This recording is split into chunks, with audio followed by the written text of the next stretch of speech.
قال أحدهما إني أراني أعصر خمرا وقال الآخر إني أراني أحمل فوق رأسي خبزا وتأكل الطير منه نبئنا بتأويله إنا نراك من المحسنين۔ ترجمہ، اور یوسف کے ساتھ قید خانے میں 2 جوان بھی داخل ہوئے۔ ان میں سے ایک نے کہا میں نے خواب میں دیکھا ہے کہ میں شراب کشید کر رہا ہوں، اور دوسرے نے کہا میں نے خواب دیکھا کہ میں اپنے سر پر کچھ روٹیاں اٹھائے ہوئے ہوں جن میں سے پرندے کھا رہے ہیں۔ اے یوسف، آپ ہمیں اس کی تعبیر بتائیے، بے شک ہم آپ کو نیک آدمی دیکھتے ہیں۔ وَدَخَلَ مَعَهُ السِّجْنَ فَتَيَانِ، اور یوسف کے ساتھ قید خانے میں 2 جوان بھی داخل ہوئے۔ تفسیر سراۃ الجنان میں ہے ان 2 جوانوں میں سے ایک تو مصر کے شاہ اعظم ولید بن نزدان عملیکی کے باورچی خانے کا انچارج تھا، اور دوسرا اس کا ساقی۔ ان دونوں پر یہ الزام تھا کہ انہوں نے بادشاہ کو زہر دینا چاہا، اور اس جرم میں دونوں قید کر دیے گئے۔ حضرت یوسف علیہ السلام جب قید خانے میں داخل ہوئے تو آپ نے اپنے علم کا اظہار شروع کر دیا اور فرمایا کہ میں خوابوں کی تعبیر کا علم رکھتا ہوں۔ ان 2 جوانوں میں سے جو بادشاہ کا ساقی تھا اس نے کہا کہ میں نے خواب میں دیکھا ہے کہ میں ایک باغ میں ہوں اور وہاں ایک انگور کی بیل میں 3 خوشے لگے ہوئے ہیں۔ بادشاہ کا کاسا میرے ہاتھ میں ہے اور میں نے ان انگوروں کا رس نچوڑ کر بادشاہ کو پلایا تو اس نے پی لیا۔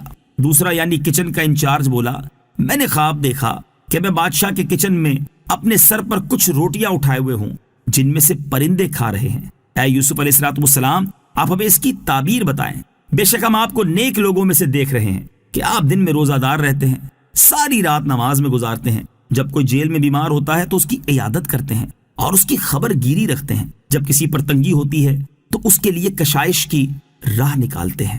حضرت یوسف علیہ السلام نے انہیں تعبیر بتانے سے پہلے اپنے معجزے کا اظہار اور توحید کی دعوت شروع کر دی، اور یہ ظاہر فرما دیا کہ علم میں آپ کا درجہ اس سے زیادہ ہے جتنا وہ لوگ آپ کے بارے میں سمجھتے ہیں، کیونکہ علم تعبیر ظن پر مبنی ہے۔ اس لیے آپ نے چاہا کہ انہیں ظاہر فرما دیں کہ آپ غیب کی یقینی خبریں دینے پر قدرت رکھتے ہیں، اور اس سے مخلوق عاجز ہے۔ جسے اللہ تعالیٰ نے غیبی علوم عطا فرمائے ہوں اس کے نزدیک خواب کی تعبیر کیا بڑی بات ہے۔ اس وقت معجزے کا اظہار آپ نے اس لیے فرمایا کہ آپ جانتے تھے کہ ان دونوں میں ایک عنقریب سولی دیا جائے گا، اس لیے آپ نے چاہا کہ اس کو کفر سے نکال کر اسلام میں داخل کریں اور جہنم سے بچا دیں۔ اس سے معلوم ہوا کہ اگر عالم اپنی علمی منزلت کا اس لیے اظہار کرے کہ لوگ اس سے نفع اٹھائیں تو یہ جائز ہے۔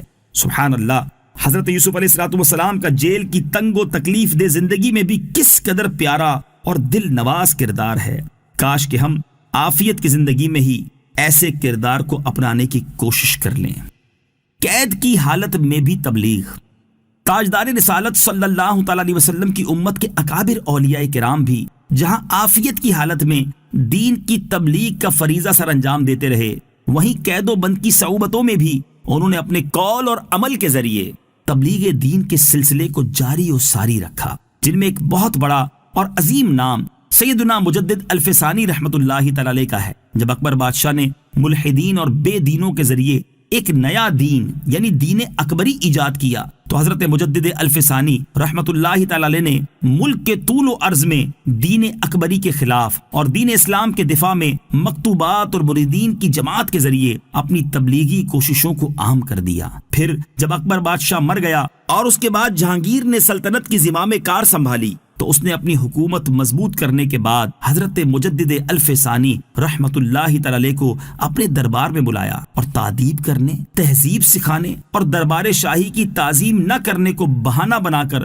انہیں قلعہ گوالیار میں قید کر دیا۔ لیکن آپ رحمت اللہ تعالی علیہ نے وہاں قیدیوں میں بھی اپنی تبلیغی سرگرمیوں کو جاری رکھا، جس کے نتیجے میں ہزاروں کافر و مشرک قیدی مشرف با اسلام ہو گئے۔ اسی طرح قید خانے سے مکتوبات کے ذریعے اپنے اہل و عیال، مریدوں اور اہل محبت کو احکام اسلام پر عمل کی دعوت دیتے رہے۔ ان میں سے ایک خط ملاحظہ ہو، چنانچہ آپ رحمت اللہ تعالی علیہ نے اپنے صاحبزادوں خواجہ محمد سعید اور خواجہ محمد معصوم رحمت اللہ تعالی علیہما کے نام ایک مکتوب میں تحریر فرماتے ہیں: فرزندان گرامی، مصیبت کا وقت اگرچہ تلخ و بے مزہ ہے، لیکن اس میں فرصت میسر آ جائے تو غنیمت ہے۔ اس وقت تمہیں چونکہ فرصت میسر ہے، اس لیے اللہ تعالیٰ کا شکر ادا کرتے ہوئے اپنے کام میں مشغول ہو جاؤ اور ایک لمحہ بھی فارغ نہ بیٹھو۔ 3 باتوں میں سے ہر ایک کی پابندی ضرور ہونی چاہیے۔ نمبر 1، قرآن پاک کی تلاوت۔ نمبر 2، لمبی قراءت کے ساتھ نماز۔ نمبر 3، کلمہ لا الہ الا اللہ کی تکرار۔ کلمہ لا کے ساتھ نفس کے خود ساختہ خداؤں کی نفی کریں، اپنی مرادوں اور مقصدوں کی بھی نفی کریں۔ اپنی مرادیں چاہنا یعنی جو ہم چاہیں وہی ہو جائے، گویا یہ خدائی کا دعویٰ کرنا ہے۔ اس لیے چاہیے کہ سینے میں کسی مراد کی کوئی گنجائش نہ رہے اور ہوس کا خیال تک نہ آنے پائے، تاکہ حیات کی حقیقت متحقق ہو۔ نفسانی خواہشات جو کہ جھوٹے خدا ہیں کو کلمہ لا کے تحت لائیں تاکہ ان سب کی نفی ہو جائے اور تمہارے سینے میں کوئی مقصد و مراد باقی نہ رہے، حتیٰ کہ میری رہائی کی آرزو بھی جو اس وقت تمہاری سب سے اہم آرزوؤں میں ہے نہ ہونی چاہیے۔ تقدیر اور اللہ تعالیٰ کے فعل و مشیت پر راضی رہیں۔ جہاں بیٹھے ہوئے ہیں اسے اپنا وطن سمجھیں۔ یہ چند روزہ زندگی جہاں بھی گزرے اللہ تعالیٰ کی یاد میں گزرنی چاہیے۔ جیل میں تبلیغ کے حوالے سے ایک دوسرا واقعہ ملاحظہ فرمائیں۔ چنانچہ امام اعظم رضی اللہ تعالیٰ عنہ پر نگہبانوں میں سے ایک شخص حسن بن قحطبہ نے امام اعظم رضی اللہ تعالیٰ عنہ سے عرض کی: میرا کام آپ سے مخفی نہیں ہے، کیا میری توبہ قبول ہو سکتی ہے؟ آپ نے فرمایا: اگر تم اللہ تعالیٰ کی بارگاہ میں اپنے کیے پر نادم ہو اور جب تجھے کسی مسلمان کو قتل کرنے اور خود قتل ہونے میں اختیار دیا جائے تو تم اسے قتل کرنے پر اپنے قتل ہونے کو ترجیح دو اور اللہ تعالیٰ سے پختہ ارادہ کرو کہ آئندہ تم کسی مسلمان کو قتل نہیں کرو گے اور تم نے اس عہد کو پورا کر لیا تو سمجھ لینا کہ تیری توبہ قبول ہو گئی ہے۔